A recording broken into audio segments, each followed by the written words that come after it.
This is how you can outsmart social skills. Think about your social life and your social behavior in general, just like a cheesecake. And this cheesecake has two pieces. There is a big chunk of cheese, which is you being secure in who you really are. And then on top of it, there is a bit of jam or pieces of strawberries. And this represents social skills. Now, when most people try to improve their social lives, all they focus on is the bits of strawberry. All they focus on is the social skills. And they just fail to realize that there is a huge chunk of cheese beneath that. And that cheese is rotten as well. So almost the entire cake is rotten because you see there is a big difference between the sizes of this. But they don't see it, and no one wants a rotten cake, isn't that the case? So then what if instead of just following the path of the majority, which is wrong, you were to just focus on the cheese and completely neglect social skills, completely neglect the strawberries? You would end up having a cake that's, not the best looking necessarily, but it's still tasty, right? It's still kind of sweet, kind of sour, it's pretty nice. It qualifies as a sweet and nice dessert. And I'd personally rather have that than a rotten cheesecake, and you probably agree with me, don't you? But everyone just fails to realize this, or they don't want to see the truth. I don't really know which one of these it is, but people take years of their lives to just work on their social skills, and they become more charismatic and funny and learn about how to talk in terms of what the other person's interest and, making them feel appreciated and good, and learn about the body language and posture and how to have a deeper voice. They learn all of these pieces of strawberries, all of these social skills, failing to realize that the cheesecake is rotten. And they craft this perfect personality that they can just employ whenever they feel insecure. And this personality is just a facade. And what it does, it kind of covers the layers of mold.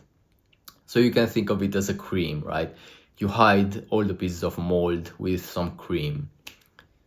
So then people can buy into that. You can convince people in the moment that you are very charismatic and, this cool character. But what do you think happens after a while? Because you don't even feel great within, you feel quite miserable and you need the validation of others. And then after a while, the cream gets rotten as well. So as time goes on, people start noticing that you are insecure. And before they viewed you as this charismatic and fantastic person, but now they realize that you are just a normal human being, or if anything, even below them, quite an insecure individual. So you see, that's not a very good way to live life, is it? So then what would happen? How would life look like if you were to never work on your social skills and just accept the fact that, okay, I'm gonna have a cheesecake that's tasty, but it doesn't look that good? You would feel secure. You wouldn't need all the appreciation and validation from others. And the most important thing about this is that a basic cheesecake that's good is infinitely better than a rotten cheesecake that has a nice top. So that being said, people would rather have you secure in yourself without any social skills than you being insecure and implementing all the social skills in the world to perfection. And that's a fact. That's a fact I want you to think about, to introspect over, and maybe to even reflect on situations throughout your life that prove you that this is the case, because this is the ultimate truth. When you have the base, when you have the cheesecake that's with good ingredients, you don't necessarily need social skills. You can live a pretty good social life even without them. Or you can choose to implement them, in which case all is good. There are so many resources online on how to improve your social skills, but you can't improve them on top of a rotten cheesecake. You need to have the perfect base, first of all, which is the true version of you that you respect, you having a level of self-esteem that's through the roof.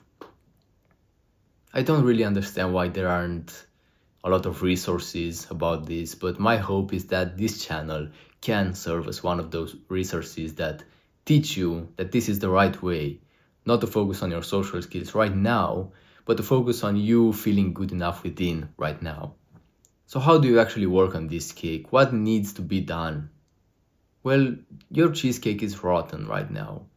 So what you need to do is to completely replace it. There is no improving something that's rotten. There is no chemical process you can get it through. The only way is to wipe it clean and to build another one from scratch. And in our terms, then, what you need to do is to dive deep in your subconscious and realize that there are a lot of rotten beliefs, malicious beliefs about yourself, about the world. And you need to completely destroy them because they don't serve you anymore. Perhaps they served you in the past, perhaps they served the younger version of you that was bullied and traumatized, but they have no place in the present and in the future. They are outdated and they need to go. Because if you keep holding them, then you will encounter a lot of resistance whenever you try to do something that's outside your comfort zone. Because some of these beliefs are part of your identity, unfortunately. And when something's part of your identity, you don't want to let go of it. Because you believe this is who you really are, right? So what's beyond that? What's in the future? You don't know. The unknown is scary. And it's normal, this is how we humans operate, but you need to be aware of this. So, a practical example, since you are an introvert, because that's the case if you're watching this most likely, you probably can't imagine yourself talking about your embarrassing situations with strangers, or even with your friends. Or perhaps you can't imagine yourself taking charge of a conversation, speaking very loudly in a room that's full of people, even yelling in public. You can't imagine yourself doing these things because this is not who you are, right? This is not something worthy of you, or this is something not noble enough for you. But who says that's the case? Who says that's true? It's just your rotten beliefs, nothing more than that. Truthfully, you could be that person that just talks about your embarrassing situations all the time, that takes charge of the conversation. And the only way for you to be comfortable doing these things is to accept the possibility that you might need to do that sometime. That's not something that's against your core principles, that doesn't oppose the person you are. No, you can still be you and still be like that if the situation requires it. Because otherwise, you will always encounter resistance, layers and layers and layers of resistance. So then what if you try to rebuild the cake having those beliefs in there already? Well, what's gonna happen is the plate that the cake stays on contains mold. And you might rebuild the cake, but it will get rotten pretty quickly. And this is what happens with people that do exposure therapy. This practice where they go outside and they expose themselves to triggering situations. They talk to strangers. They get into these uncomfortable situations with the goal of numbing themselves. So feeling less and less pain as time goes on. They can get to that point. The cheesecake will be pretty tasty at the beginning. But then after a while, after they stop exposing themselves, like for example, if they need to stay inside of their house for 1 week, after that week passes, they will feel horrible and extremely anxious when they are outside. Because the cake is rotten again. So this tactic doesn't work either. So then what's the actual way? What do you need to do to build the cheesecake properly? You need to wipe the plate clean and build a cheesecake from scratch. And how do you do that? As I said, remove all of your rotten beliefs, let them go, let them in the past.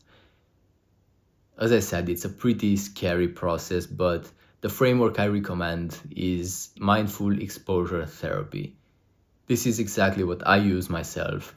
And what you need to do through this process is to expose yourself to triggering situations, just like the people that, as I said, they try to cover the rotten parts with cream and they try to numb themselves.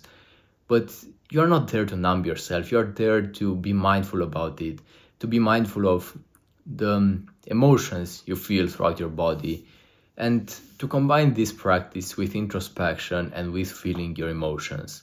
because that's how you let go of them. That's how you convince yourself, your subconscious, that you are not a loser. So literally what you have to do is engage in these situations, be triggered, and then go home, take your journal and write about it. Ask yourself these questions. And also when you expose yourself to the situations, try to not have the predefined ideas that, oh, I'm a loser, oh, I will mess this up, I will say something cringe, I am boring. Stop with all of these beliefs. Or if you can't make them stop, then just introspect over them in your own time and ask yourself about their validity. Like, are they really objectively true? And have some humility to admit the fact that they are not.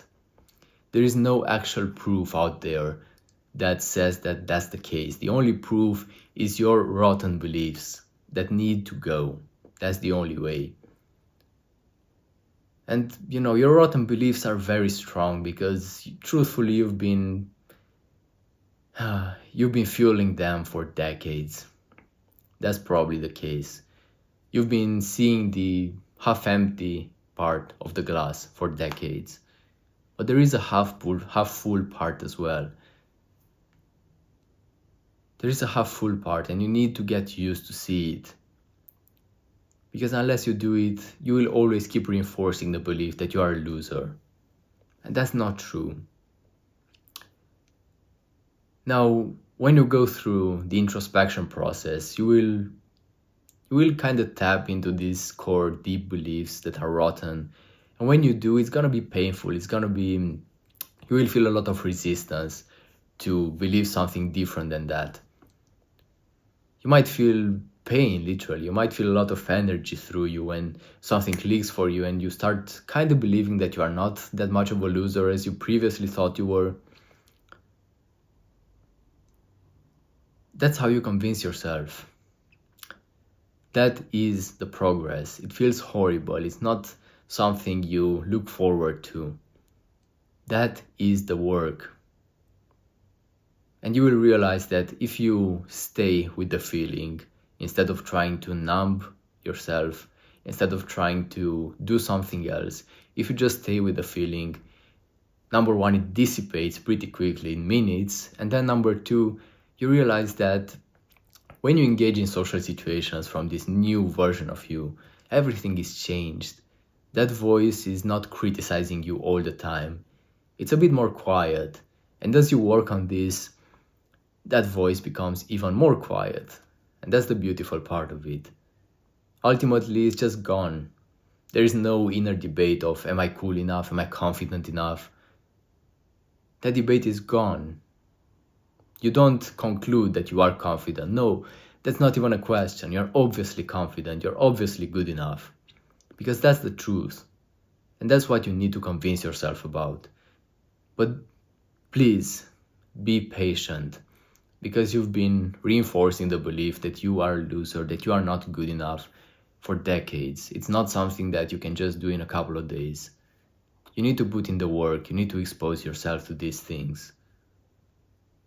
You need to be patient, but it's worth every single penny. And eventually you will build this perfect cheesecake that lasts. The cheesecake that's made with your raw materials that you already possess. And if you want me to assist you in your journey, I have a link in the description and I can personally be there for you.